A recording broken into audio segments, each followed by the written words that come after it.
मित्रांनो, हा महाराष्ट्रातला पहिला प्रोजेक्ट करतोय आम्ही श्री ओरोकार. यामध्ये पेरणीकरिता GPS कनेक्ट हे आम्ही सॉफ्टवेअर लावलेलं आहे, जे ऑटो पायलट स्टेअरिंग आहे. पूर्णतः ऑटो पायलट स्टेअरिंग आहे, ड्रायव्हरची गरज नाही आणि पेरणी अत्यंत सरळ रेषेत होते. त्याच्यासाठी पूर्ण इन्स्ट्रुमेंट आहे. हे जर्मन टेक्नॉलॉजी आहे. महाराष्ट्रामध्ये आम्ही पहिल्यांदा वापरतो आहे. आमच्या शेतात आम्ही हा प्रोजेक्ट लावलेला आहे पूर्ण महाराष्ट्रात. हे सध्या पूर्ण ऑटो पायलटवर आहे. पेरणी सुरू आहे सोयाबीनची. याला एक GPS कनेक्टर ट्रायपॉडवर शेताच्या कोपऱ्यावर लावावं लागतं आणि पूर्णतः शेती एका सरळ रेषेत पेरली जाते. मी तुम्हाला ती GPS दाखवतो. ही ती सिस्टीम आहे.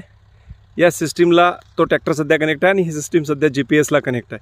मी तुम्हाला दाखवतो ऑटो पायलट प्रो. अजिबात ड्रायव्हरची गरज पडत नाही. एका सरळ रेषेमध्ये पेरणी हा ट्रॅक्टर